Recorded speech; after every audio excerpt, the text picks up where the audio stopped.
Hello everybody, it's 3:30. We will start the General Committee meeting of Monday the 8th of September 2025. Point of order, please. I think it's 5:30, not 3:30. You could be correct. I stand corrected, Councillor Wright. Thank you very much. I just want the minutes to be accurate. Thank you. Thank you. Trying to get my life away. Before we start tonight, I'd just like to tell everybody that our microphones have been tweaked, and if there are two microphones already with red lights on them and someone presses a next one, it will flash green, not red. But that only happens if there's two already red, which we normally don't have two sitting red. But should we do that, that's what will happen. So that will indicate to me that somebody does want to speak. So. Recording and publishing in accordance with the Local Government Act of 1993, Cowra Council is recording General Committee and Council meetings. Please note that this meeting is being recorded and will be uploaded on Tuesday morning. By speaking at these meetings, you agree to being recorded. Please ensure that when you speak at this meeting, you ensure that you are respectful to others and use appropriate language at all times. Cowra Council accepts no liability for any defamatory or offensive remarks or gestures made during the course of this meeting. We acknowledge the traditional custodians on the land on which we gather, the Wiradjuri people, and pay our respects to elders past, present and emerging. We have attendance apologies and application for leave. I have Councillor Fagan who is on leave, and I don't think we have any other apologies. Someone like to move that they be accepted? Councillor Speechley. And Councillor Downing. Councillor Speechley? Nothing. Councillor Downing? Anybody else wish to comment or pass the motion? All those in favour? Passed, thank you. 1.4 Disclosures of interest. Councillors and staff, please indicate in relation to any interest you need to declare. A, what the report or item you are declaring an interest in. B, whether the interest is pecuniary or non-pecuniary. And C, what is the nature of the interest. Councillor Kiss. Thank you, Mr. Mayor. I have a non-pecuniary interest in item 3.1, business assistance to Cowra Early Childhood Services. It's non-pecuniary. My daughter is an employee of KEX and I will leave the chamber. Thank you. Councillor Watt. Thank you, Mr. Mayor. Declaring an declaration of interest in item 5.1, the Burrara Street DA. It is non-pecuniary. A family member is involved in the submission and I will leave the room. Thank you. Anybody else? Thank you very much. I have no public presentations. In the public forum, Libby Ewing-Jarvie has registered to speak on item 3.1. I call you forward now, please, Libby. Yeah, press the... Sorry. Red light on. Excuse me, Libby. Yes, sorry, Sharon. Yes, Councillor. So I'd just like to declare an interest in 5.5, the development application for the Cowra Japanese Gardens and Cultural Centre, as I'm a board member. Through the Tourist Corporation, is that necessary or not? You declare an interest? Declare an interest, I will leave the room. Yes, thanks. Mr. Mayor, before we start, is it necessary for me to leave the chamber now? Yes, thank you.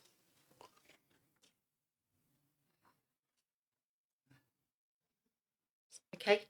Thank you, Libby. Yep. Good evening, councillors. Thank you for the opportunity to speak this evening. My name is Libby Ewing-Jarvie. Most of you know me. I'm here representing Cowra Early Childhood Services.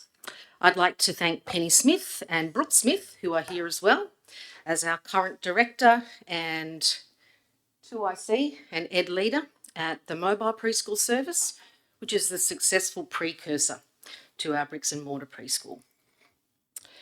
As you know, KEX has respectfully requested a partial refund of our DA fee to support infrastructure requirements associated with the preschool development at 14 Short Street. We recognise this is not a usual request and appreciate Council's willingness to assess it on its individual merits. As part of the conditions of consent, a footpath on the council land is required. While our original DA submission references a footpath in the conceptual artistic view of the original plan, it was not included in our Statement of Environmental Effects or supporting reports. The civil engineering drawings contain no detail of footpath construction, and our submission did not include a Section 68 application to undertake works on council land, a requirement under the Local Government Act 1993 for such activities. We're seeking a partial recovery of $36,000 from the $45,000 total DA fee, not to avoid our responsibilities, but to help cover the cost of the footpath should it be unequivocally required. We will continue discussions with the planning team, particularly regarding the arborist works needed for the mature trees on council land adjacent to the site. Ideally for us, the footpath is removed as a condition in its entirety. This request is made with full transparency and deep consideration. KEX has already invested $1.2 million in pre-construction works. A figure that is more than $500,000 more than originally anticipated.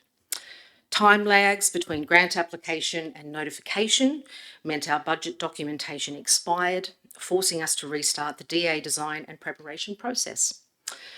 Along the way, we faced cost spikes in soil contamination remediation, consultant fees, landscaping design, and have had to disengage and re-engage professionals to meet project needs.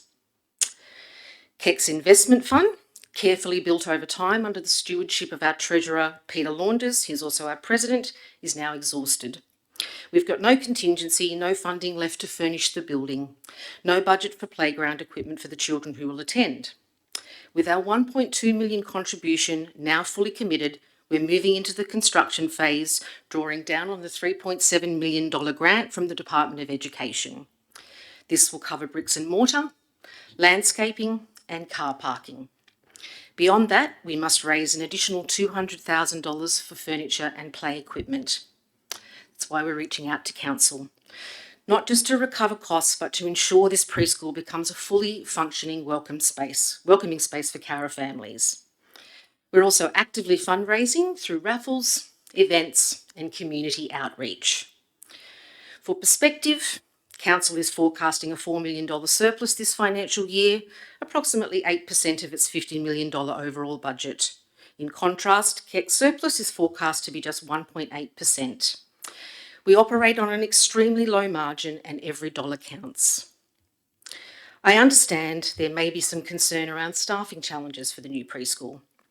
I want to reassure you that staffing is a priority we've been planning for over the past years in line with our strategic growth plan. Our strategic plan includes recruitment strategies through TAFE, local high schools, internal expressions of interest, and career events that we run ourselves. We're confident in our ability to secure qualified educators, administrative staff, and a director to lead the service. We currently operate above ratio and are proud of the culture at KEX in that it attracts staff to us. Workforce shortages are a national issue and not unique to Cowra. Both the federal and state governments have recognised this through workforce strategies, increased incentives for traineeships, and higher education fee relief for educators entering the sector. KEX has demonstrated an ongoing commitment to addressing these challenges locally through proactive recruitment campaigns, investing in staff training and retention strategies such as mentoring and leadership pathways. While staffing shortages remain an issue, KEX has consistently been able to maintain service delivery and meet community needs through these targeted approaches. The suggestion that new services shift staff from one provider to another kind of oversimplifies the situation. Community-based services like KEX differ fundamentally from private operators in both purpose and reinvestment. KEX, as you know, is a not-for-profit organisation, meaning any surplus is reinvested directly back into facilities, programs and staff, not distributed to shareholders. Community-based services often provide greater job security, professional development, and a supportive team environment, making them attractive employers compared to smaller private operators. KEX has a long and proven history of workforce stability, with many staff serving for 10, 15 or 20 plus years. There's a couple there. This demonstrates the community-based models can and do retain staff effectively. Finally, I want to mention that it's actually misleading to suggest that the construction of a new KEX preschool on Short Street will not result in genuine increased capacity for the community. It will. The development's been carefully planned in line with projected demand, and KEX has a track record of responsible growth, expanding only where sustainable staffing and community need align. Unlike some private providers who may rapidly expand for market share, KEX expansion is measured and responsive to community consultation, ensuring the long-term sustainability of services. We are, of course, incredibly grateful for Council's ongoing support and the positive engagement throughout the planning process. This request has the backing of our community, and we hope it will be received in the spirit of collaboration and shared commitment to early childhood education in Cowra. Council's support of KEX is not only justified, but also a demonstration of investment in a stable, proven and community-owned service, a model that will benefit Cowra families well into the future. Thank you for your time and your consideration. Thank you, Libby. Would anybody have any questions of Libby? Councillor Wright. Yeah, thank you. Very detailed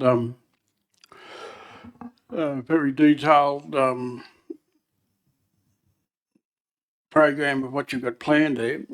In the initial, what I've seen in the initial grant, there was GST component in that too that you was included in the grant, and I would have thought CECS would be GST registered, so you'd be able to claim that back. We are GST registered. The grant funding, that 3.7 figure, is GST ex-GST. Oh, well, just the paperwork that we received said that the cost was 3.4 million or something, and there's GST on top of it. Okay, I'm not quite sure. Yeah, no, so Confusion happened, but yeah, that's answered that question. Yep. Thank you. you're welcome. Councillor Watt. Thank you, Mr. Mayor, and thank you, Libby, for coming to present to us. What's the anticipated cost of the footpath if it is to go ahead? The cost of the footpath is about 29,000. Yeah. Welcome. Anything else? Anybody else got any questions?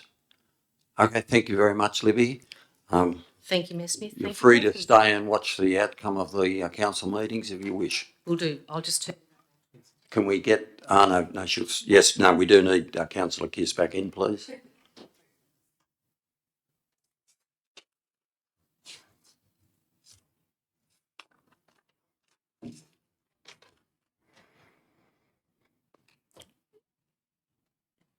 We'll go to item 2, confirmation of minutes. Confirmation of minutes of the General Committee meeting held on the 11th of August.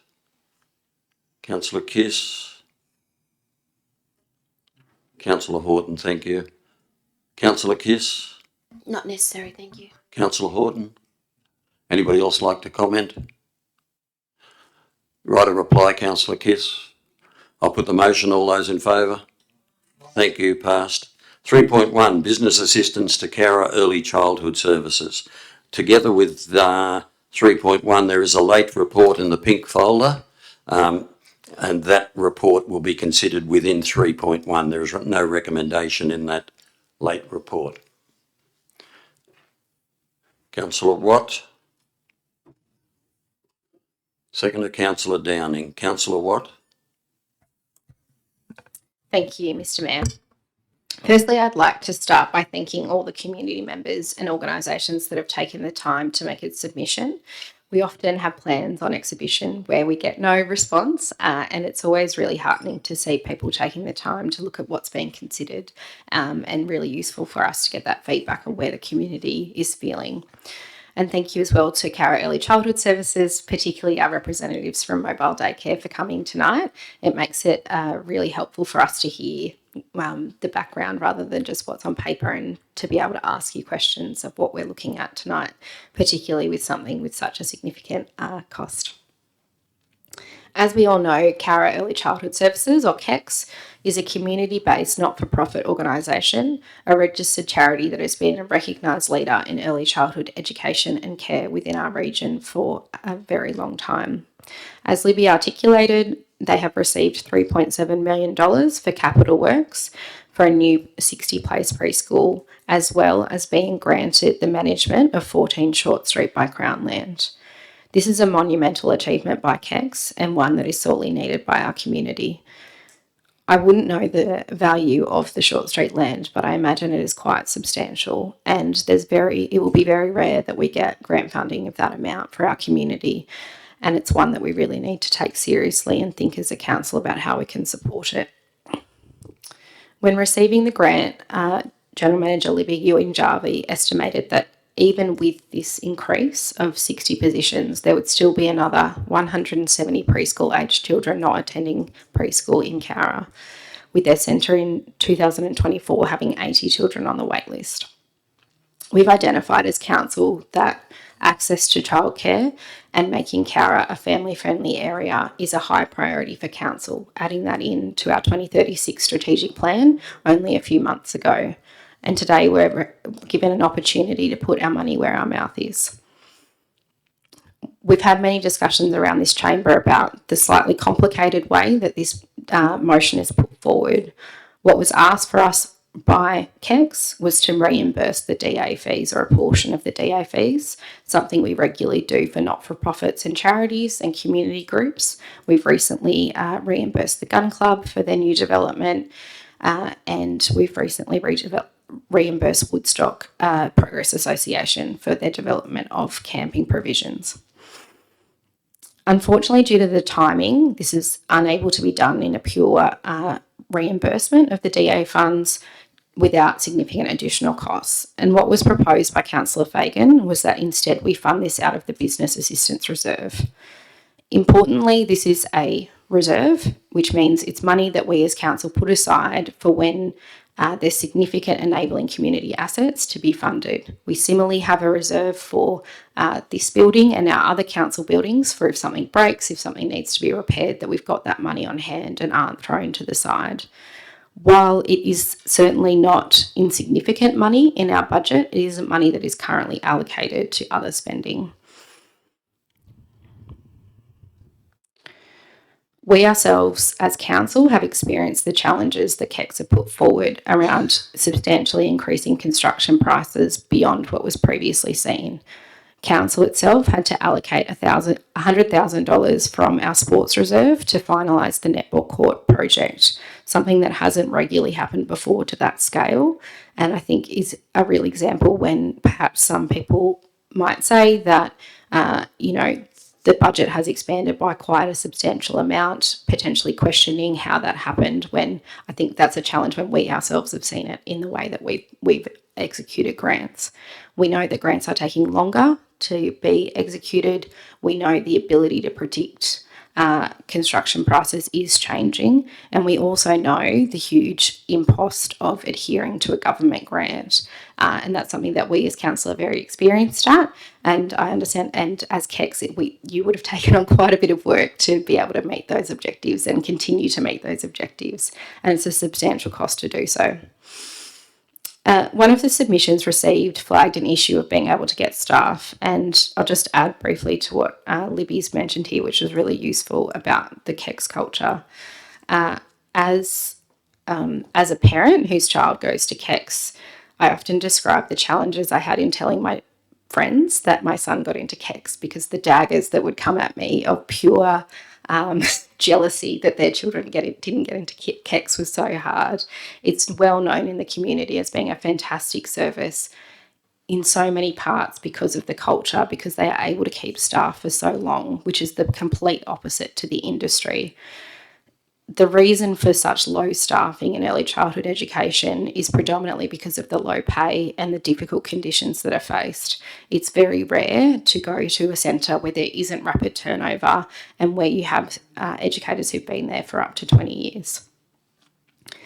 Early childhood educators also, by the end of this year, will receive a 15% pay increase on their award, making it a much more appealing place to work, both in terms of new people starting in the industry and encouraging people to stay.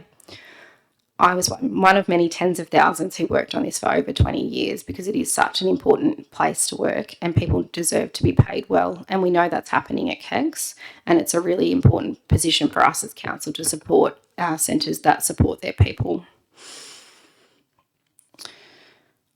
As Natalie Rush put it in her submission, the establishment of this new preschool is more than just a building project. It's an investment in the future of Cowra. Every dollar saved by KEGS can be directly reinvested into services, resources, and opportunities that benefit the children and families that attend here. As Libby has articulated, whether we provide this funding or not will not change whether the centre opens, but it will have an impact on the quality of resources that the centre has to provide for those children. And those resources will last for many years to come forward. And I think considering we have recently made this very substantial choice to add in specifically that we want to focus on positioning Cowra as a family-friendly shire and ensuring appropriate services for childcare, it's a great opportunity for us to take to support this. I know there's concern around the room about the setting of a precedent for many other organisations to come forward and ask for help. We are in a challenging position as a small regional council of having huge costs and little ability to raise funds, but our community groups have the same situation. I think what we need to see this as is a funding opportunity that does not come across very often. I can't imagine that KEGS will be here in a year with a similar $3.7 million grant and $1 million worth of land handed to them, asking for more assistance. I wish they were, but I don't think that's going to happen. We don't set precedent by decisions we make on case-by-case basis here. The community may perceive this as an opportunity to ask, and it's our role as councillors to sit down and consider the opportunity in front of us, to consider the case in front of us and whether we think it's an appropriate spend of money or not. I think something that's really hit me tonight is Libby's explanation of the cost of around $200,000 that they don't have allocated now to be spent on that refurbishment, and noting that they had actually planned quite substantially for that $500,000 in contingency that is now gone to the increase in costs. And I think for us, that was one of the questions that we had asked when this came before us a few weeks ago, and hope that my fellow councillors will be heartened by that information and really take this opportunity to support our local community, families and children. Thank you. Councillor Downing. Thank you, Mr. Mayor. I think Councillor Watt has nearly said everything on my list here, so I will just reiterate everything that she has said.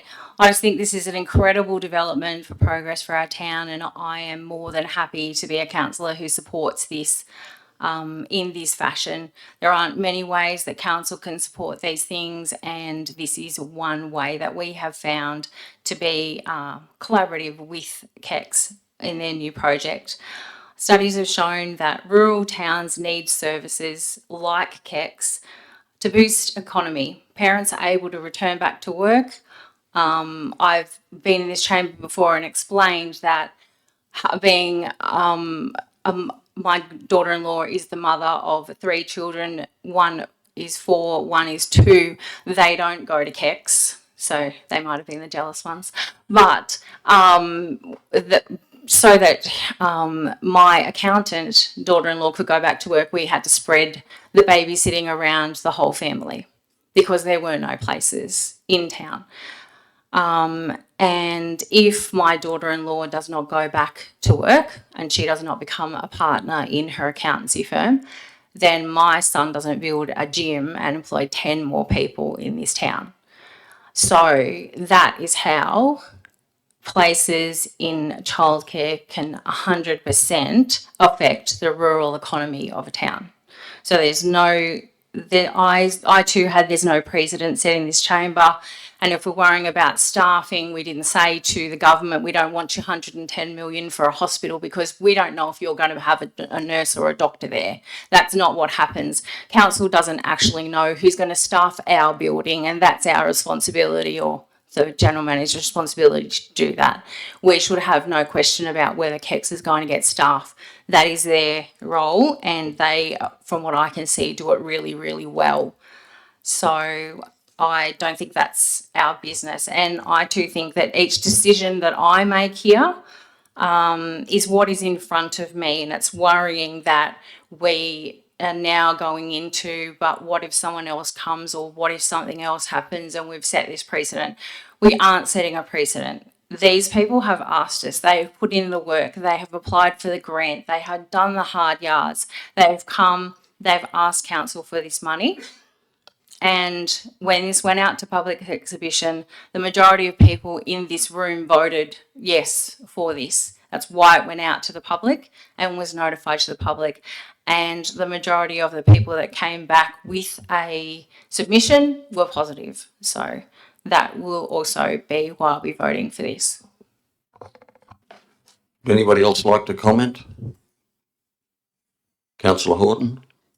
Thank you, and agree wholeheartedly with commentary around the effectiveness of KEX and the services they provide. I don't think there's been any question as to the quality of the service provided, and that's that's not up for debate. I actually also agree that staffing is well, it might be our concern, but it's not an area that we can really do very much about. So I think sometimes you need to, for want of a better phrase, stick to your knitting. And I guess that's where I'm coming from with my concerns here. I suspect a little bit KEX is perhaps a victim of their own success. We have a business assistance reserve. Yes, we do. And what we don't have, though, as far as I can tell, is a really clear and strong framework around how we make decisions about how we expend that reserve. I disagree that we're not setting a precedent. I think we are setting a precedent. If we don't have a solid decision-making framework for the allocation of funds, then I think we are setting a precedent there. I'm not concerned about other people coming and asking for assistance. We can have those individual conversations. That's not an issue. But I worry about the fact that we don't have a really clear and robust process here. I certainly don't want to get into a situation where council looks like they're trying to pick winners, because invariably you won't, frankly. Underneath all of this, for me, is if we have a finite pie, if we have a finite amount of money as a budget, then it's our job to make decisions around how we allocate that. Fine, no issue. I personally would prefer to see us allocate money where I can see real bang for our buck. This project will continue. This project will go ahead, which is a fantastic achievement. This project will go ahead irrespective of whether we grant this $36,000 or not. So that's where I'm stuck with this. Is I think we could get more bang for our buck if we allocated that 36,000 somewhere else. So I won't be supporting the recommendation. Thank you. Anybody else wish to comment? Councillor Wright? Yeah, thank you, Mr. Mayor. I'd just like to start with a question. Can I get clarification on the footpath? It was one of the conditions of consent. Has it been removed or not? Through the chair, that requirement has not been removed. Righto, thank you. Probably sounds a bit tough to have to build a footpath up there I can't clearly remember what's there now. If there is a cement footpath in front of the other residents and that there, that you'd probably be, any developer would be asked to put a footpath there as part of meeting the neighbourhood obligation, because I know someone that built units down Amy Street or somewhere there. They had to regrass all the area in front of them, not just a bit going into the driveway that was damaged while the building was going on and they'd replace it with turf, even though it was only capeweed that was there. But there's anomalies in the planning thing that probably don't seem fair at the time. My biggest concern is that we're refunding part of the development application fees. And these fees are, a lot of these fees are levied, placed on us by state government as well as our own policies, and it is to have money come into our system to provide public facilities around the rest of the town. And then I get more confused when we're refunding the development application fees, but in number two, we're going to take the money out of the business assistance reserve to cover the payment. And I think that contradicts what number one is doing. And I briefly talked to people about it because we did have a policy on business assistance, which is how many you get so much money for how many people increase that you employed and so forth, and that worked for a while. And as Councillor Tony Horton said, you start picking winners and it doesn't work out. And council's record is abysmal. It had two failed canneries out in Pridham Street. Had a failed movie centre, develop business promotion in the Wooltop plant, and we had an even more exciting failed development of a dental factory at Woodstock. And it all started when they're talking larger than normal money with a that gets people excited that this money's going to be spent. I did suggest that, not in a major way, that if there's going to be 60 places to increase in that facility, the 36,000 works out about $630 a placement, which is probably not a reasonable way of working out how you can provide the business development support to the business. As I said, when we pay back the $36,000 out of the application fee, so it sounds like we're not going to take the money out of that's got to go to the necessary areas. We're going to take it out of somewhere else, which is a bit confusing in my mind and not really showing the full intent of what council wants to do. I support the development. I find it difficult to believe how the costs increased so substantially. I know COVID's been a bad thing for everything, from catching a flu to getting something built, or even having a normal or increasing the cost of living.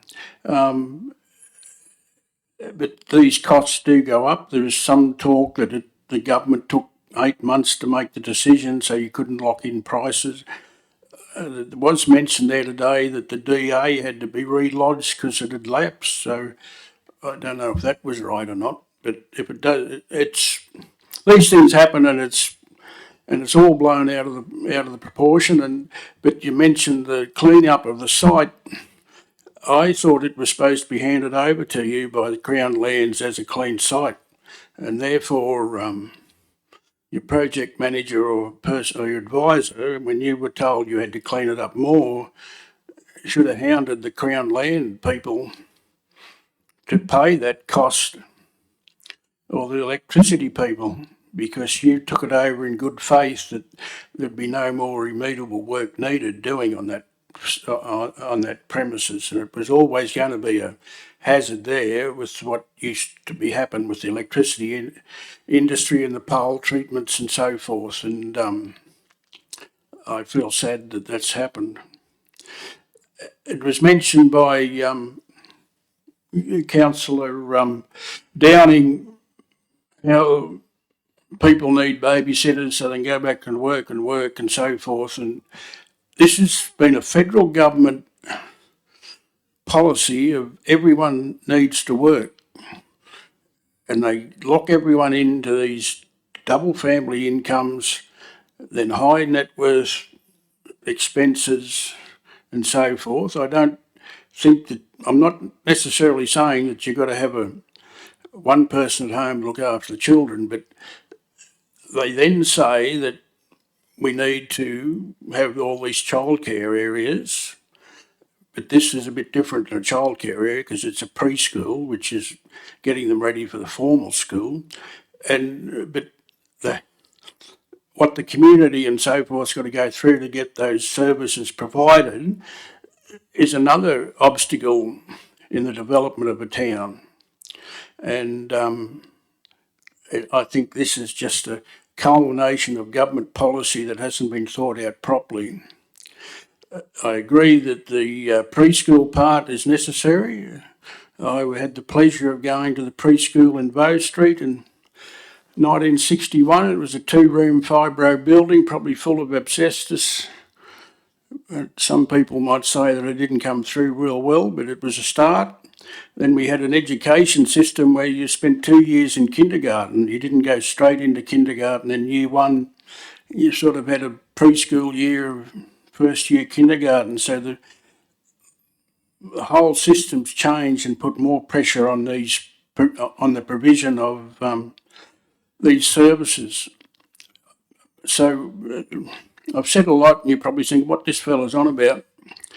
And there's no TV camera on me. I'm not doing it for ego thing, but I'll be voting against it because I think recommendation 1 and recommendation 2 conflict what we're doing, and I'm not prepared to do one thing but do something else because we have to be seen by our auditors of doing of if we say we're refunding development fees, that's what we do. We don't take it out of another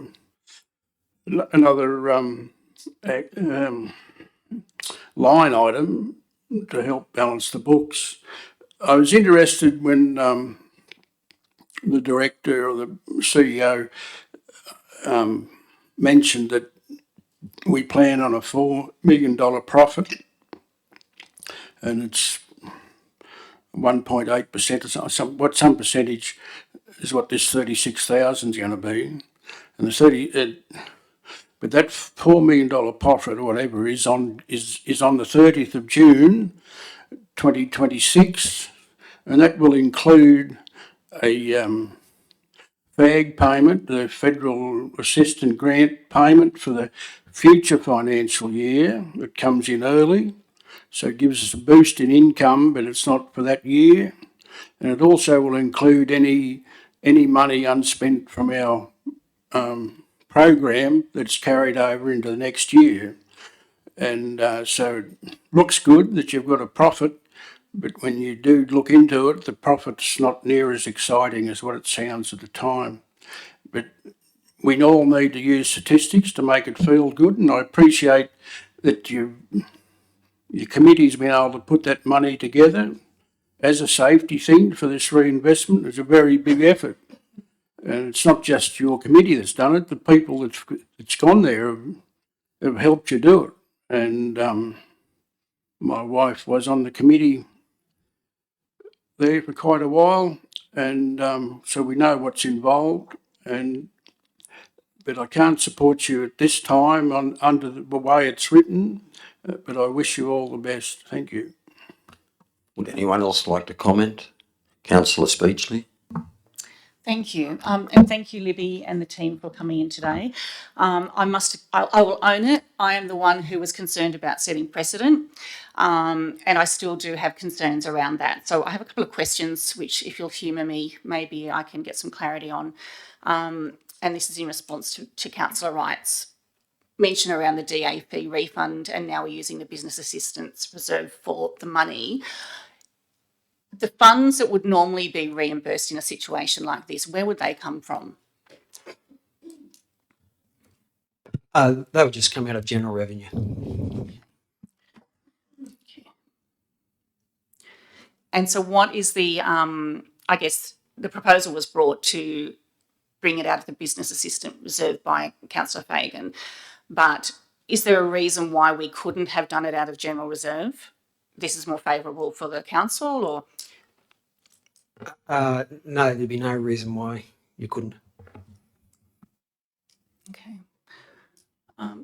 What was that answer again? What? Councillor Wright, Councillor Speechley has the floor. Well, the answer was no. It can. Councillor Speechley. Thank you. So can I ask then why we wouldn't just go down that route? That's not what was moved by council. Okay. Okay. Right. Would you like me to ask another question? Yes, please. If there was an amendment to this motion to take the money from the general reserve, would that require an additional exhibition period? I wouldn't believe so, no. Okay. You've finished, Councillor Speechley. Yes, thank you. Anybody else wish to comment? Councillor Wright. One question. It was mentioned that by Councillor Watt that we return development fees to the, I think it was the Pistol Club, not the Gun Club, and to the Woodstock Progress Association, but those fees were for a smaller development and didn't include levies for the Section 94 contributions to council development in the area, though, would they? Is that clear enough? Well, not all development fees include the Section 94 contributions to this extent. That's correct. Each development, according to the cost, has different Section 94 contributions.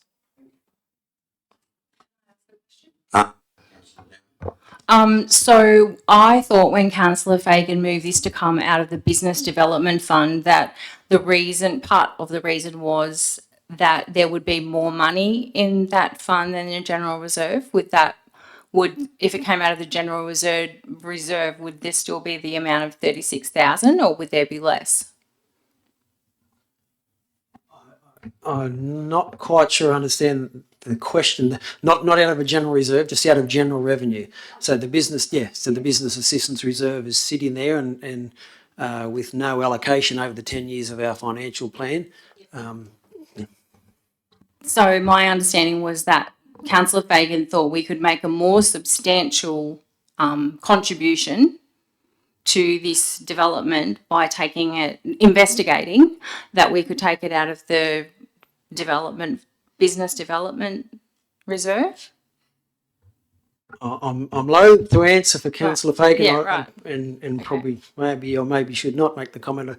It was perhaps promoted as a more palatable Yes. avenue for council to take. But Yes. Okay. Councillor Speechley. Thank you. So just one more question on the potential of it originally being requested from the General Reserve. Is there any reason why this application wouldn't have met the criteria for the General Reserve? General Fund, sorry. For the DA return or refund from the general funds? I'd have to. You're talking under the donation policy, I'm assuming, Councillor Speechley. No, not donation. This is a refund of DA fees, which only come about via the donations policy. That's how we would refund them, as a donation. Okay. Now, this I'd have to perhaps defer to the director. He may or may know off the top of his head, but whether such an application would be eligible under the terms of the donations policy. I don't recall at the moment, but if you give me a couple of minutes, I can most likely provide the answer. Well, thank you. I'd like to have a comment. I disagree with some of the councillors here today that I do think this is setting a precedent. We have a lot of not-for-profits in this town that do excellent work. And I feel like I'm shooting Bambi. My children went to Corinna. My grandchildren went to Corinna. They've done an excellent job, and that's not the point that I don't support Corinna. But we have a lot of not-for-profits. I believe we're setting a precedent. And I want to state that this council runs a very balanced budget. We're financially well managed. We're very careful where we put our money. I can't support this for those reasons. Not because I don't think it's a good place. As I said, I feel like it's almost a sacred place. But money's money, and I do think we're setting a precedent. And I would foreshadow, if this motion didn't get up, I would foreshadow another motion that would go back to the original recommendation of last month, which was $4,000. So that's where I stand on it. As I said, if we had unlimited funds, you'd give it to everybody. I've got, it's not that you don't want to, but we have to manage ratepayers' money. We're one of the very few councillors in this area that are not looking for a special rate variation because we manage our finances particularly well. And I think we've got to maintain that. Mr Chairman, just answering the question Councillor Speechley raised, if you're referring back to the Director's report to the General Committee meeting, which was originally a recommendation for a donation of $4,000, and the report there talks about this request being eligible under the donations policy.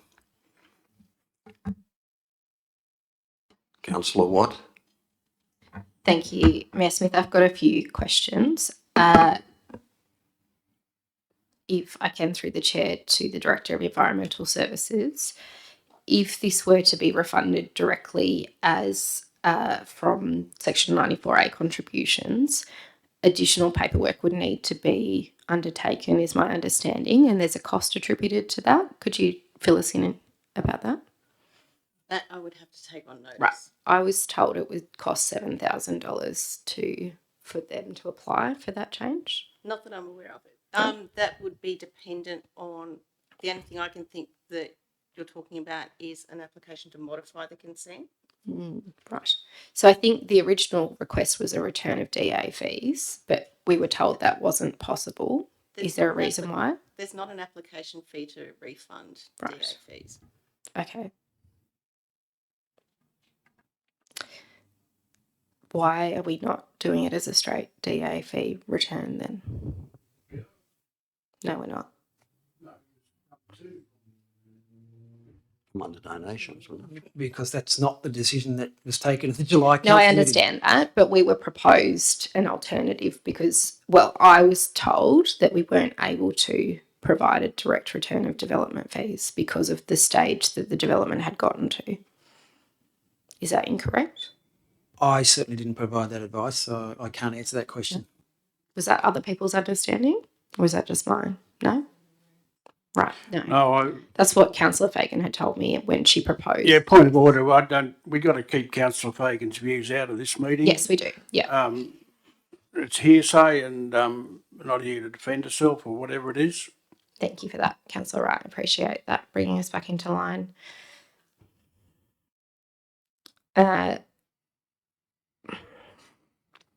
So if we removed the second part of the recommendation, would that still be a valid recommendation that could be followed? Yep. I'd like to propose that we amend the recommendation to just have item 1.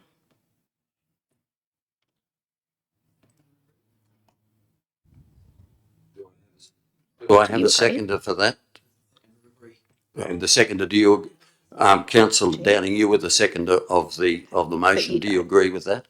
I would prefer it to come out of the Business Development Fund because, as we've discussed here, if it comes out of a donations budget, our donations budget is like 6,000 or something, is it? And we're proposing 4. That's never going to happen. And well, it might not happen, right? It's a large percentage of a yearly donation budget. And you have just clarified that this money is sitting there in reserve in our 10-year plan with no plan to spend this money. So we're not spending it on anything. What are we saving it for?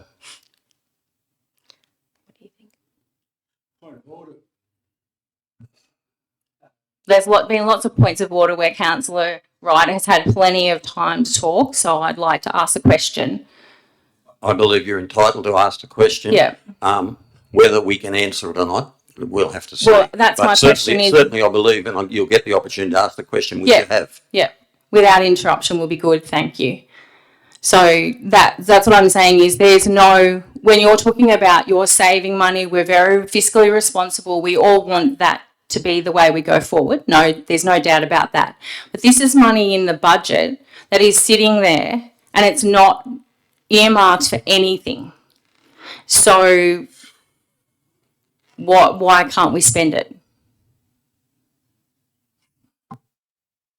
You can.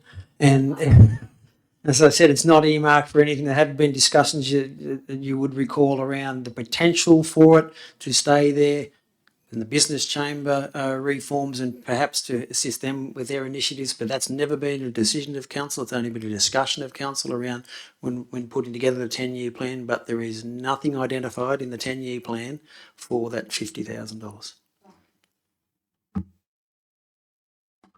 Question. Councillor Wright?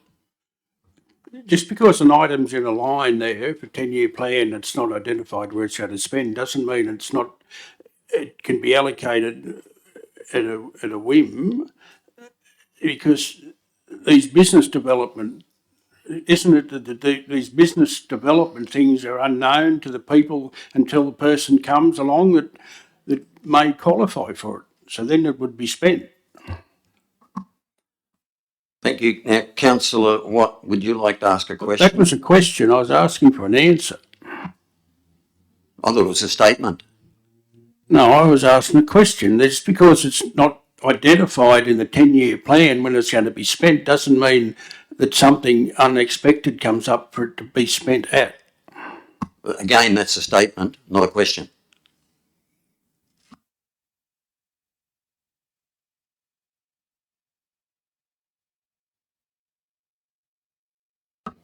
Councillor Watt?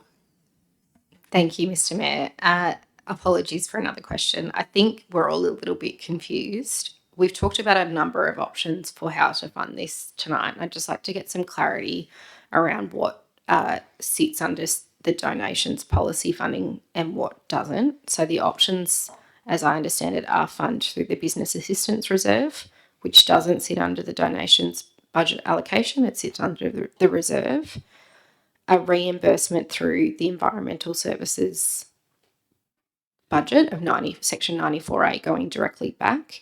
My question is whether that specifically is considered a donation, and then a general reserve allocation, which would be a section whatever donation. All of them are considered donations. So when they come to the end of year financial statements, they all consider donations, even from the Business Assistance Reserve. The question about the section 711s, we'd have to, as the Director indicated, we need to take that on notice in terms of the legality of that. It's certainly cleaner if councillors have a mind to provide the assistance to either take it out of the Business Assistance Reserve or out of general revenue. Councillor Horton? To help my confusion, or to help alleviate my confusion, hopefully, I feel like we're now fishing for a way to do something when what we have before us is a recommendation. And as far as I can tell from the 12 months that I've been here, we can vote on a recommendation or we can vote on a variation to that recommendation. I feel like we could be here for hours discussing potential different ways that we might be able to do something and have 14 questions on notice that we need responses to. And I'm not sure that's not how I've witnessed any other meeting function. And so I don't know why we're going off process, which was actually one of my points originally about the potential allocation of this funding. I think we need a repeatable, transparent framework to make decisions. Not that everyone's always going to agree with the decision, but you have to have a way to point back to, well, this is how we arrived at it. And I feel like we're fumbling around trying to find a way to do something at the moment, and I'm not sure that that's appropriate. Thank you. I respond to that I think I've been very generous in giving people time to talk on numerous occasions. Some people have had plenty of opportunities. And and I think that's for robust debate. I don't think there's anything wrong with that. However, I do think we've probably had enough. And Councillor Watt, you'd have right of reply. Thank you very much. I'd like to propose an amendment that we remove section 2, keep the first line of a partial refund of development application fees, etc. To say directly through section 94A, subject to legal approval or legal advice. Would that be appropriate? Would you like me to say that again with less ums? Essentially, I'd like to delete item 2 from the recommendation and add to the end of item 1 under section 94A contributions dependent on legal advice. Happy to take suggested amendments though. Mr. Chairman, I just wonder, given there is a little bit of confusion, and I'm not sure whether that $36,000 is all of those Section 711 charges or not. It may be something that you defer to the council meeting and get some clarity before the council meeting. Yes, I do. Yes, I would like to move that we defer it, and I would like to thank Mayor Smith for being very considerate with your time with this. I do appreciate that, and particularly as you say, Tony, there is that fine line between robust debate and whether we've got the information here. So I appreciate that from both of you and from the directors for your time. So the Question, point of order. Yep. This recommendation's been put out to the public for them to comment on it. If there's any changes going to be made at the monthly meeting, then those changes would have to be re-advertised, wouldn't they? Not necessarily, I would say, Councillor Wright. If the intent of the public exhibition was to indicate that council was proposing to refund or provide financial assistance to KEX in the amount of $36,000, that was at its core. So I think that provided that's not substantially changed at the council meeting, I would not see a reason to re-advertise.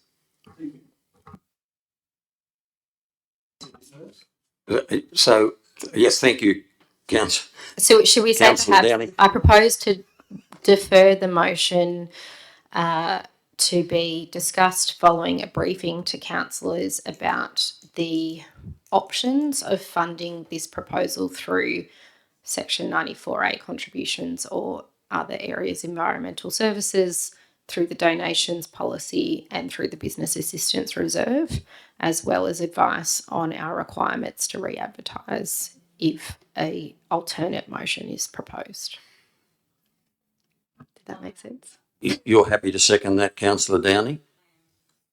So I don't think I'm going to go through the whole rigmarole of everybody having a comment on it. I think we can just vote on this.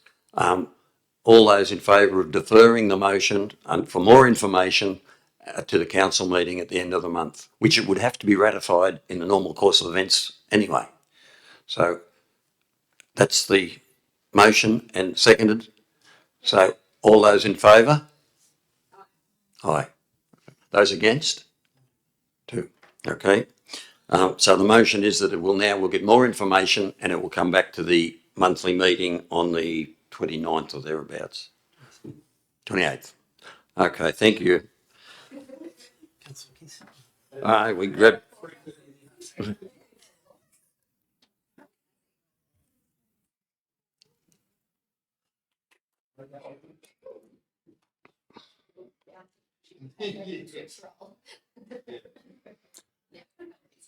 Welcome back, Councillor Kiss. Yeah, look, you're free. You're welcome to stay and listen, or you're welcome to go, whatever you want to do.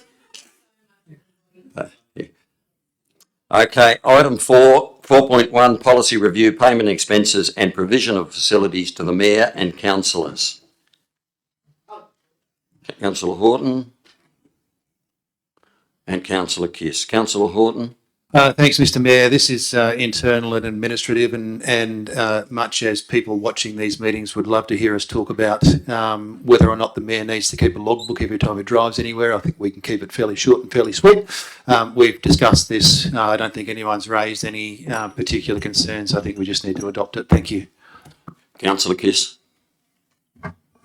Thank you, Mr. Mayor. Yes, I do agree with everything that Councillor Horton said. Look, minimal changes. The ones that are there certainly make sense to me. I have no concern with the recommendation. Thank you. Anyone else like to comment? Councillor Watt? Thank you. I did in fact raise a concern about this item around the setting of $10 an hour for the carers reimbursement, which was not answered as to whether that had been increased with CPI since the adoption of the policy. Do we have an answer on that? Through the chair, I believe that amount was originally provided for in the budget without a specific decision being made as to what the hourly rate would be. My understanding is that since that line item was included, there have been no claims on that line item, and it is currently there as available to councils as required and could be adjusted should there be the need. That doesn't answer my question. I'm sorry, just to be clear, that amount was budgeted for, in my understanding, Yes. in total, Yes. and that it was not calculated on the basis of a particular hourly rate for a particular form of care or wage to a carer. Again, that does not answer my question. Throughout this policy, we have a number of items such as requiring information over $100 if you're claiming that, what the per kilometre rate is, and a number of rates that have been increased by CPI, whereas this rate hasn't been addressed by CPI and hasn't been changed. I would suggest one of the reasons it hasn't been taken is because $10 an hour is not reflective of the cost of childcare, and as has been articulated in the past item by Councillor Downing, that doesn't cover the cost, so you seek alternative options. It's actually quite standard now for councils to provide full coverage of all costs of childcare for the hours taken. I'm not asking that tonight because we haven't discussed it, but I did explicitly say we've applied CPI to individual rates in this item, and I'm unclear whether we have applied CPI to the $10 per hour. Is the answer that we haven't? If I may, through the chair, there is no $10 per hour that I'm aware of, Councillor. I'm afraid I can't tell you any more. If you give me a second, I'll find it. It's in the document.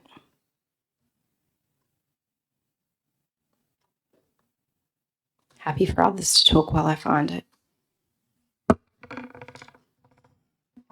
For your information, on page 43, there's a carer's expense with a maximum annual fee of $694. Nothing about hours.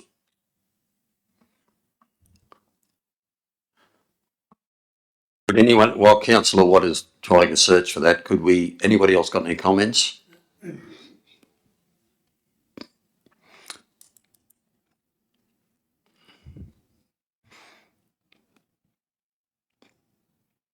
On page 50, item 6.36, counsellors who are the principal carer of a child or other elderly, disabled and or sick immediate family members will be entitled to reimbursement of carers' expenses up to a maximum of $10 per hour for attendance at official business plus reasonable travel from the principal place of residence.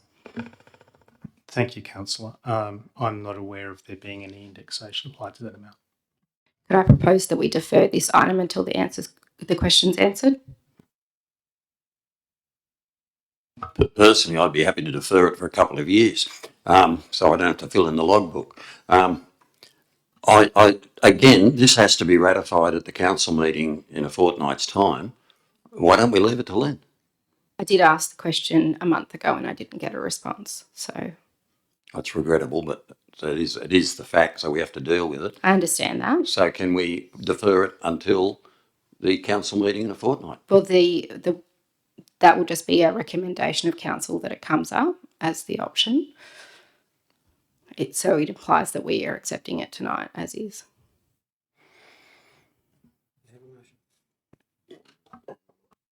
I think the process is that you need to ask the mover if he would accept my amendment.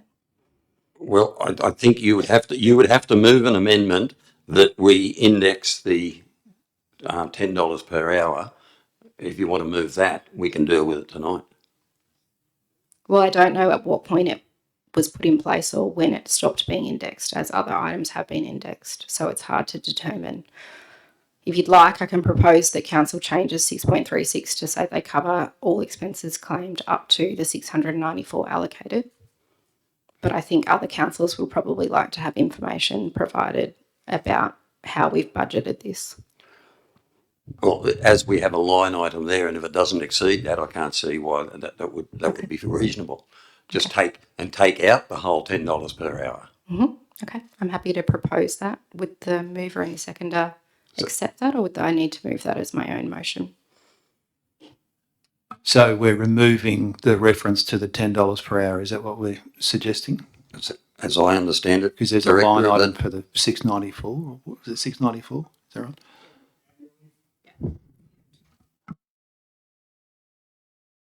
I'd be happy to accept that. Councillor Kiss. Just for point of clarification, does that mean then that one carer goes in and claims the full 694 that it's not available for the rest of the year? Through the chair, if the $694 was expended and there's a continuing need for councillors, then we could certainly bring a proposal to adjust the budget.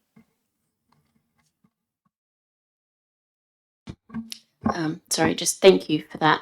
And my concern after that clarification is that if we then say, yes, we're going to pay the whole lot and we do exceed the 694, that then potentially it can continue on and on and on with every carer expense being catered for. It's not a matter of deserving or not deserving. It's nothing to do with that. It's to say that at what stage do we cap it? It's fine if it's at 694, but then if we continue discussions, then we could end up with 6,094. I know how much caring expenses cost. That would be my concern with removing an hourly fee and potentially opening it up to much greater amount than 694. Question in reference to that. It's $694 per councillor, not for the whole council. So if one councillor uses it in 2 months, they don't get any more. But if another councillor has need for carers assistance, they can still claim. So No.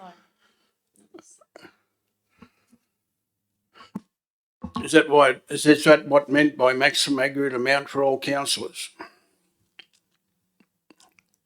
Well, I'm sorry, but I'll probably take all your travelling expenses. And then if I have a meeting in Canberra, or a conference there, that's interstate and overseas and long distance interest travel expenses, it's nil. No, this is for expenses. It's not for carers. It's for councillors' expenses. So if we have to go to I've had the Salyard meeting was in Melbourne last conference 12 months ago. The road conferences often it's been in Perth or Bunbury or somewhere and up into Queensland. But under this table, there's no access for councillors going on that. Were you recompensed for your travelling? I was then, but under this policy, expenses of facility, interstate, overseas, and long distance intra-travel expenses. This is a new policy. I've never seen this before. It's nil. Page 43.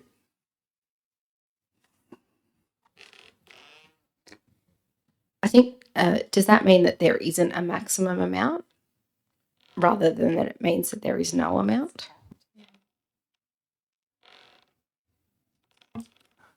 Through the chair, the amount is currently budgeted as a maximum for council. So in terms of individual payments, that would all have to contribute towards the whole. Sorry.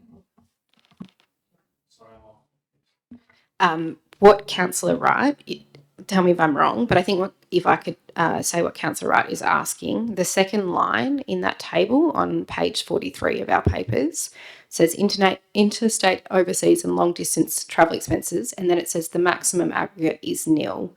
And I think how Councillor Wright is interpreting it, that is that there is no budget allocated to that.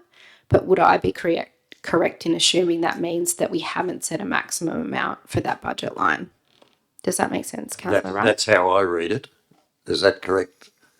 I read it that there is no maximum. That's the way that I read it as well. Sorry, through the chair. Well, it's fair enough. Councillor Kiss. If I may speak again, I suppose I'm playing devil's advocate because I'm trying to work it out in my head how this carers payment would work. Now we're talking about removing the $10, and then as Councillor as Director Dalton said, we could have the potential then to extend it further if needed. In the instance potentially that you have, say for instance, a young parent maybe still breastfeeding, going to a conference, there could be equally the argument that that baby then needs to travel with the counsellor mother, and therefore the carer would also need to come as well. So at what stage do we need to then cover the carer, the nanny or whatever we want to call it, fees as well for such things as motel and so forth? Like I know I'm opening up a bit of a can of worms here, but for me, the $10, even if we say that that isn't quite sufficient, that wasn't the relevant part. But at what stage do we actually say, no, we need to put a cap on that? Because I think that there can be circumstances where it could be open to a different interpretation than perhaps what we might have intended it to.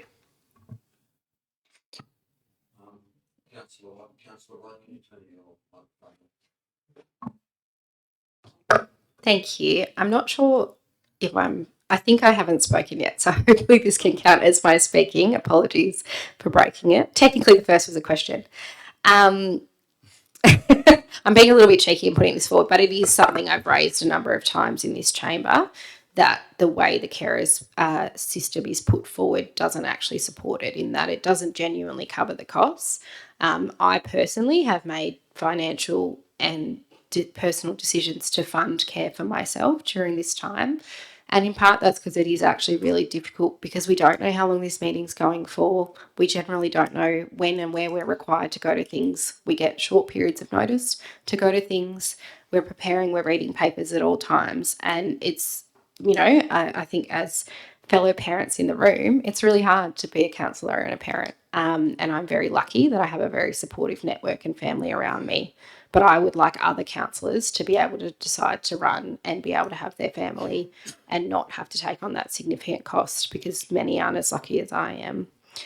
I think the points raised by Councillor Kiss are very useful. I would note that if we were to make changes to the change to remove maximum of $10 per hour from 6.36, it still has the line that says council will reimburse an agreed reasonable cost, as well as the item on page 43 of our papers that says additional costs incurred by counsellor in excess of these limits are considered a personal expense that is the responsibility of a counsellor. So I think in reality, as we put forward all expenses for claims noted here being over $100, it is at the approval of the council staff, whether that is reasonable or not, and would be through conversation at the time.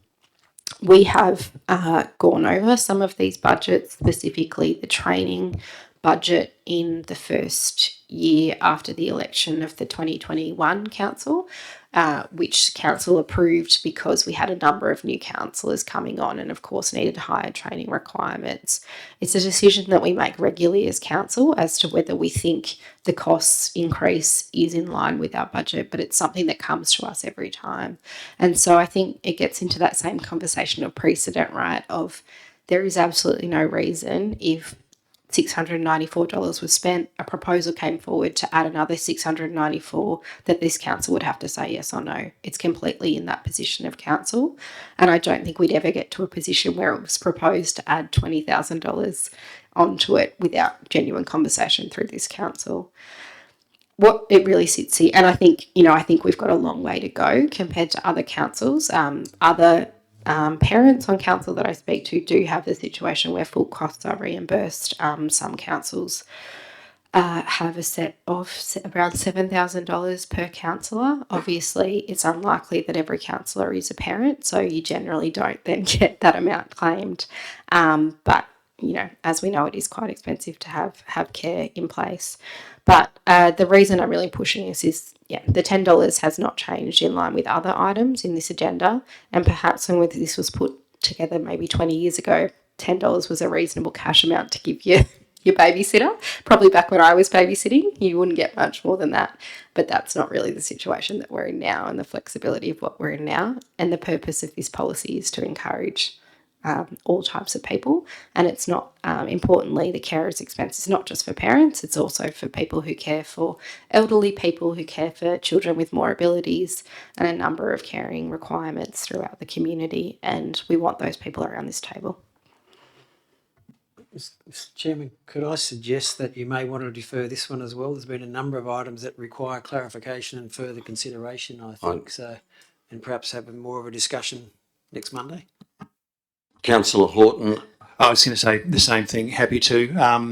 Even, the second line item there, overseas and long distance travel expenses, maybe clarifying, that we don't have a set amount per se. But happy to defer till Councillor Kiss. Happy to support the deferral. I'll put the motion. All those in favour of deferring this until the council meeting in a fortnight? Against? Passed. Thank you. Just another thing to look at under that table where it says maximum aggregate amount for councillors, and it tells you there, and then the next sentence under that says additional costs incurred by a councillor in excess of these limits are considered a personal expense that is the responsibility of the councillor. But no one knows who's going to get a share of the total aggregate. Like I said, with my travelling, I go to Orange, it's $250 a trip or something. I can get more, plus I'm coming in 25 Ks, 50 Ks a round trip. I could take a larger share of that 15,000 and it'd be spent, and the others only want a little bit, don't get it because the cap's been mentioned. So the aggregate sort of contradicts the next. I should shut up, I'm sorry, but it contradicts what's said above it. Yeah, well, look, we'll get clarification, and anybody might send an email if they want clarification of a particular item. Please send it in so we can get clarification before we bring it up at the next meeting. Okay, 4.2 donation to the Mullion Public School 2025 School Spectacular. Councillor Kiss, Councillor Downing, Councillor Kiss. Thank you, Mr. Mayor. I'd actually like to move an amendment to this recommendation. I would like to amend the amount from 3,000 to 2,000. And I have a lot to talk about as far as, this being an absolutely wonderful project. But quite simply, it was to bring it in line with what we provided Cowra High School with only last month. But I'm happy to speak further to it.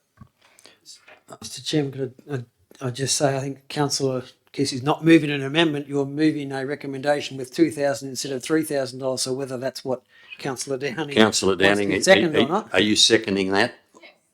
Okay, thank you. So, Councillor Kiss, do you need to speak to that? Just briefly, yes, only because I feel like I've sort of put it on a bit of a downer, but I think we can unequivocally agree that attending any school spectacular is the opportunity of a lifetime, and the privilege isn't earned lightly. It requires great commitment from the parents, teachers and the students themselves, and I really do want to commend Mullion public school for their achievements. And I suppose I wanted to say that, you know, decisions like this aren't always based or reflective of the worthiness of the project. So I wanted to remove any misconception that there might be that I don't believe that Mullion is worthy of whatever we can give them. It's simply my trying to bring it in line with comparison. And I did look it up from last month. We did provide the $2,000 to Cowra High School. Look, I really wish the children best. I hope that this does get put through at 2,000. I simply wanted to make it equitable across our schools for this year. Thank you. Thank you, Councillor Downing. I'd agree with Councillor Kiss that when on reading this, I had no problem with changing it to 2,000. If someone was wanting to do that, that is in line with what we've given Cowra High School. It is also, I will mention, it is in line with what we've done since 2023. So perhaps with a new financial year, perhaps we could look at increasing both of those things next year. As costs go up, as we know. So yeah, I'm more than happy to support the $2,000 and wish Mullion School all the very best and hope they love the school spectacular. Thank you. Anybody else like to comment? Right, a reply, Councillor Kiss. Needed. Thank you, Mr. Mayor. I'll put the motion. All those in favour? Against? Carried. Thank you. 4.3, donation Woodstock Panthers Football Club 2025 Community Cup Challenge. They'd like $400 odd to provide garbage tents for their football day out there. Councillor Wright. Councillor Watt, thank you.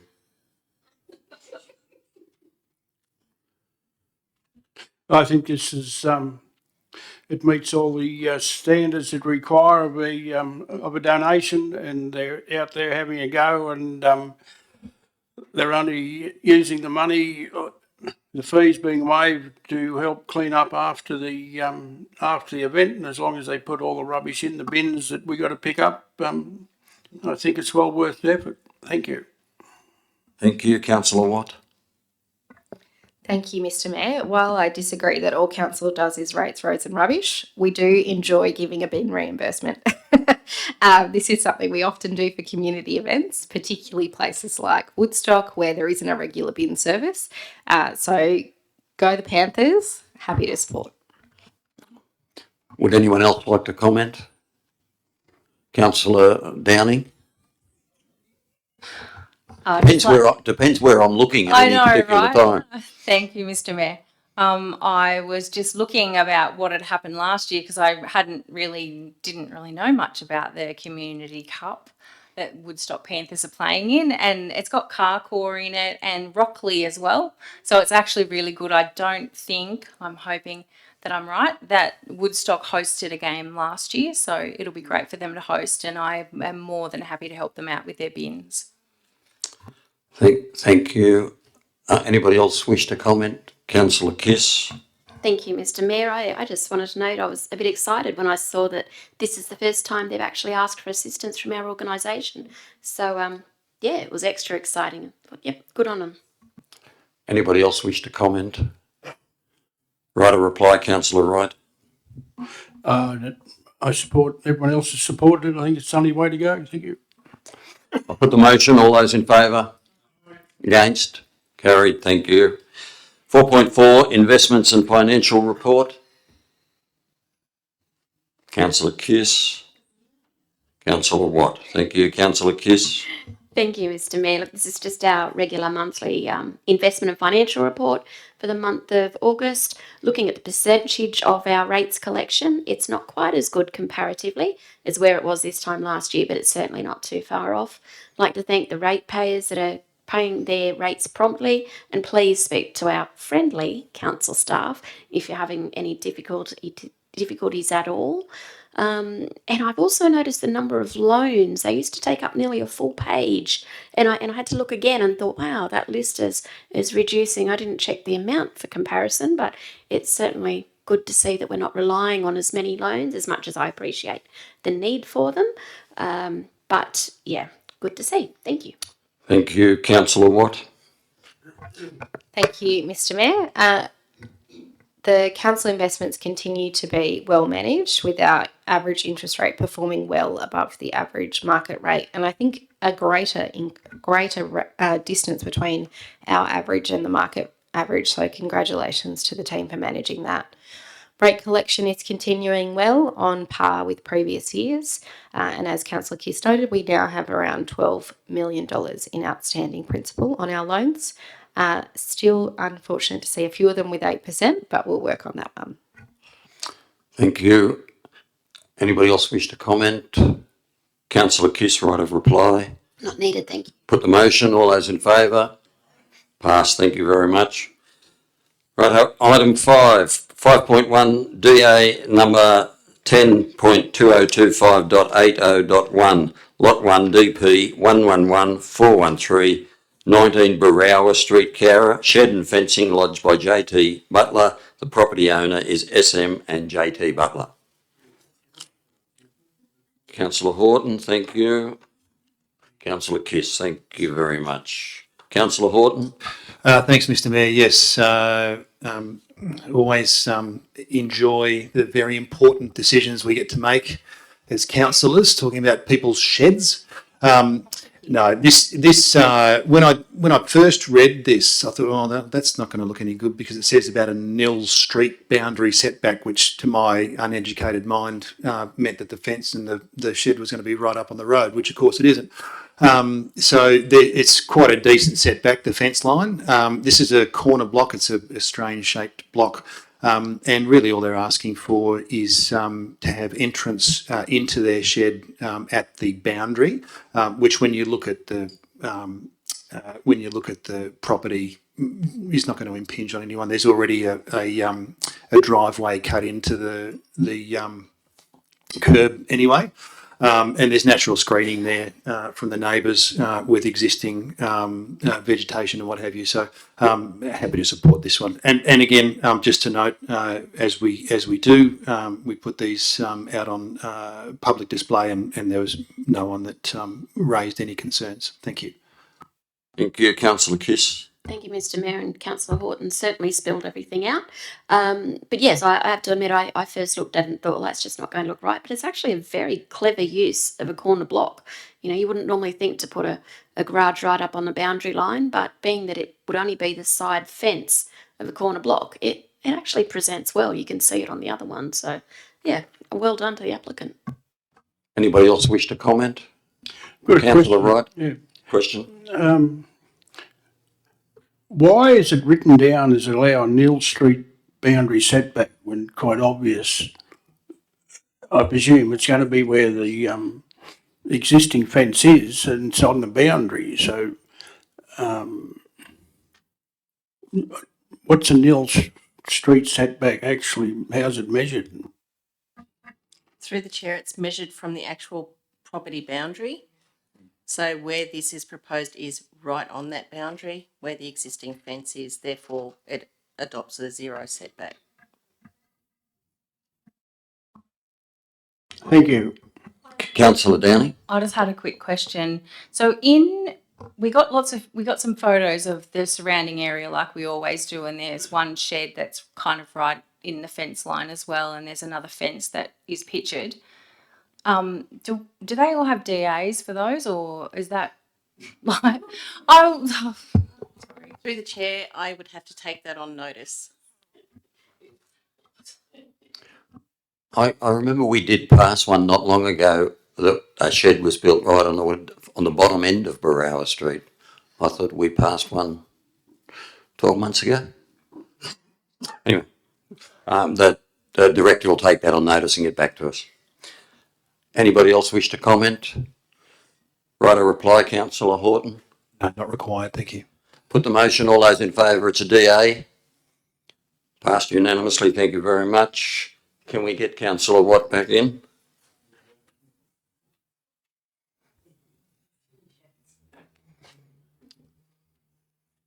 Okay, we got 5.2 DA number 10.2025.75.1, Lot 5 DP 1239980, 62 Cowra Road, Cowra, shed, lodged by AP Crouch. The property owner is MJ and AP Crouch. Can I have, I'm finished talking, can someone move something? Just waiting for some more random. Councillor Kiss, thank you. I need a second soon. Thank you. Councillor Downing, Councillor Kiss. Thank you, Mr. Mayor. Yes, as was mentioned, this is for the construction of a shed. It's come to us because it's requested the variation to the DCP being above the maximum building height. Our DCP says it's 4.5 metres. This is asking for a 6.058 metre. I don't know how they get that tiny bit, but anyway, look, it's on an acre. So it's not like we're on a tiny residential block, and I think we've been seeing it in general that our residents are looking for more flexibility, especially on our larger blocks, wanting to accommodate caravans and so on and so forth. Certainly on the larger blocks, I see no reason not to support that. This one is in particular for rally cars and race cars, which I thought, oh, that's a bit of an interesting, I think we like to support diverse interests. But look, I see absolutely no reason. It's not going to look out of place. Everything else is as it should be, and I'm happy to support it. Thank you. Councillor Downing. I agree with Councillor Kiss. Just to say that are plans going forward for a mezzanine level, which also would justify the height, and a truck that goes in there for those rally cars. And it's bordering on farmland and another house, and it's behind the building line, so I have no problem with letting it go through. Thank you. Anybody else wish to comment? Councillor Watt.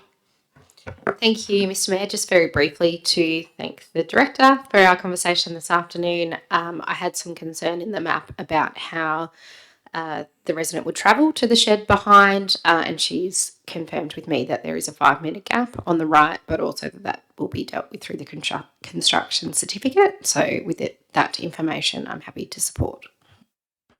Anybody else wish to comment? Yeah, I've got Councillor a Wright. question.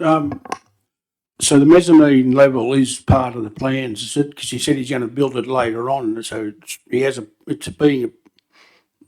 it applied for in this DA? Through the chair, can I get back to you in a couple of minutes on that? Yeah, no, take as long as you need.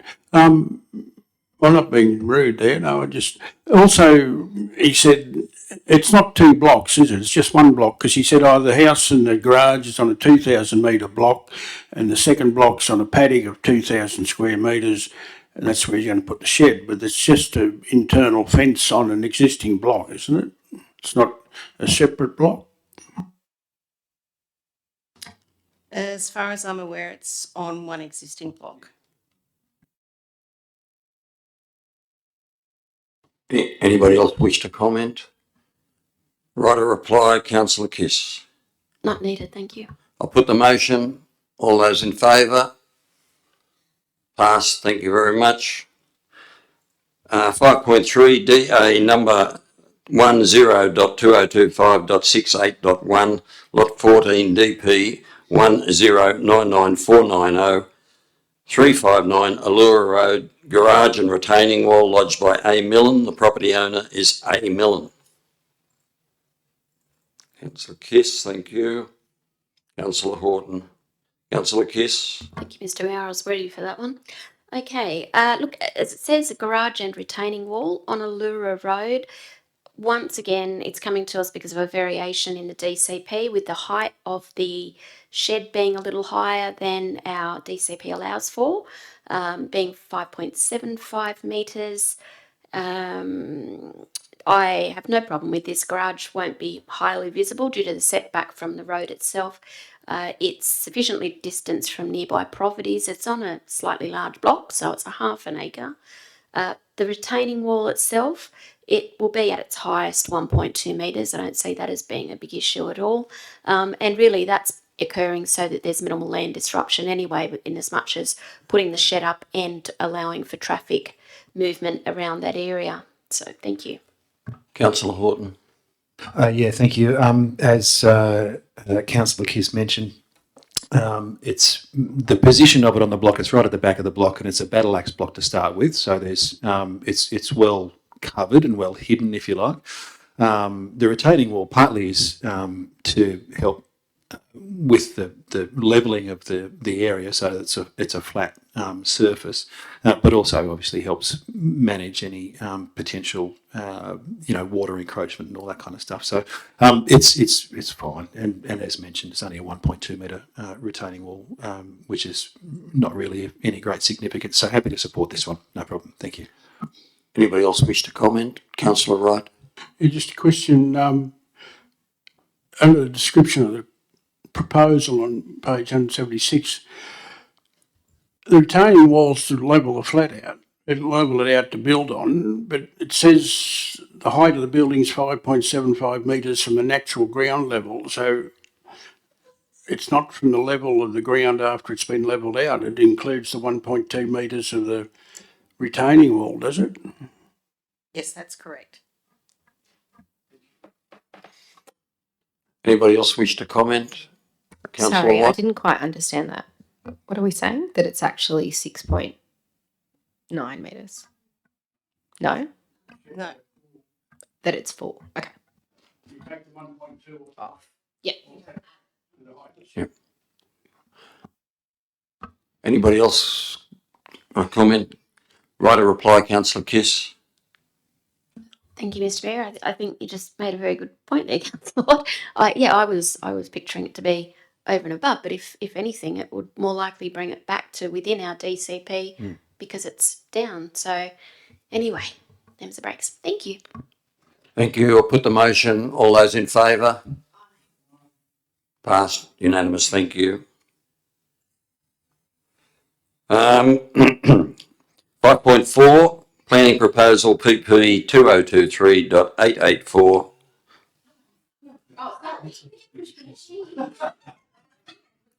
You missed the good bit. Hang on. Planning proposal PP 2023-884, Lot 2, DP 1028751.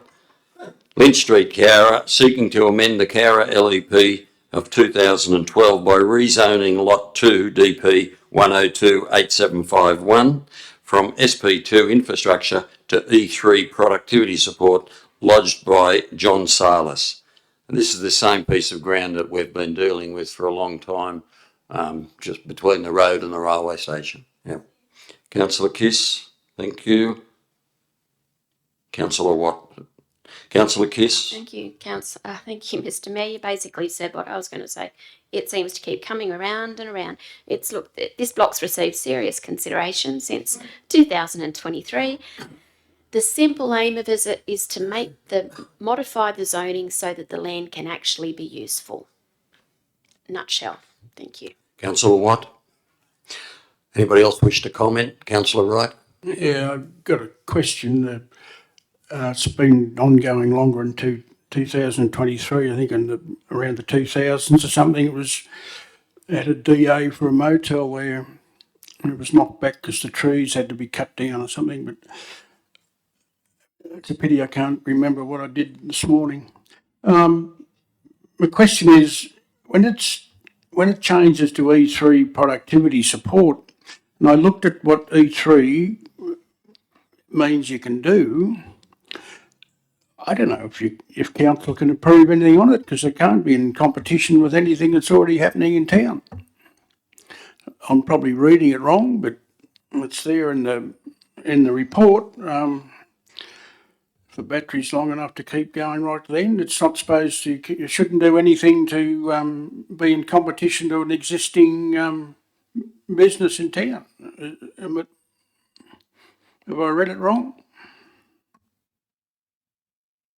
through the chair, the intent of the zone is to provide as many opportunities for development and business and even residential uses as possible. At this stage, we are unaware of what the owner of the property intends to do. When he does lodge an application with council, chances are it will get presented to council for determination. But at this point, I can't honestly say whether what they're going to do is going to cause any issues with the existing businesses or residences in the town. But the current zoning shouldn't prevent that. Yeah, no, I appreciate that. I don't know what he's doing, but just what S3 said, that, and I can't find it now, it's not to be, I've gone too far. Yeah, anyway, I won't be here for the monthly meeting, so I no need to worry about it. Thank you. Would anybody else like to comment? Okay, right a reply, councillor Kiss. Not needed, thank you. Put the motion, all those in favour? Passed, thank you very much. Okay, 5.5. Development application number 102025.62.1, lot 7 DP 1173223, Carlton Street, Cowra, alterations and additions to outdoor recreation facility, Cowra Japanese Garden and Cultural Centre, lodged by Hector Abrahams Architects Proprietary Limited. The property owner is the Department of Planning, Housing and Infrastructure, Crown Lands. This has come to us because the Japanese garden is heritage listed, so it has to come to council. Can I have a mover, please? Council. I'm gonna get jackknife here if we don't. Councillor Kiss, Councillor Watt, thank you. Councillor Kiss.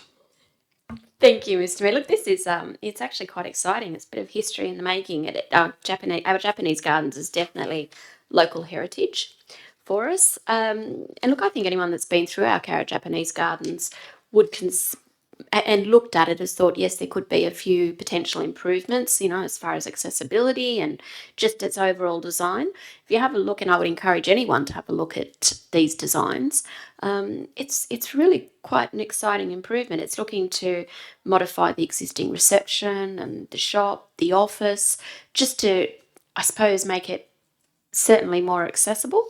I think more pleasing to the eye as well, and just more organised. I think it's not as organised as it could be right at the moment. So I'm looking forward to the development. Thank you. Thank you, Councillor Watt. Thank you, Mr. Mayor, and thank you, Councillor Kiss.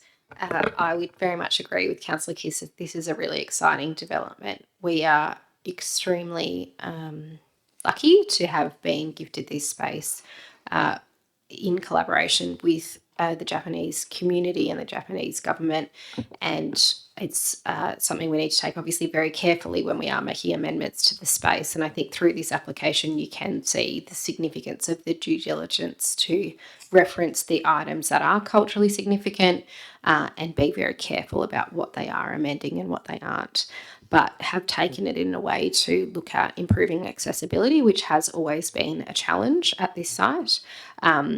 Often people will talk to me about needing a step, needing a seat halfway up that little hill, because it is quite steep. And I think this layout will both enable better access to the restaurant, cafe area and the reception in busier times, and will really help with the flow of the space. It's obviously a hugely significant item for our culture and for our tourism economy, and I think particularly the expansion of the cafe space and the provision of more bathrooms will be hugely beneficial to the space. People outside of Cowra don't believe it, but you do have to book a lot of times in the year to go to the Japanese gardens, particularly between Christmas and New Year, and it is a really hot spot and a great option. And I think that the Japanese Garden and Cultural Centre, with their changes to the membership, one of the very good things has been the discount there, and I know that's resulted in a lot of increased trade through there. I'm there at least once a week. It's a beautiful spot, and I think the expansion is a great idea. Would anyone else like to comment? Right a reply, Councillor Kiss. Not needed, thank you. I'll put the motion, all those in favour? Passed, thank you. There was only one I'll get Councillor Speechley back in.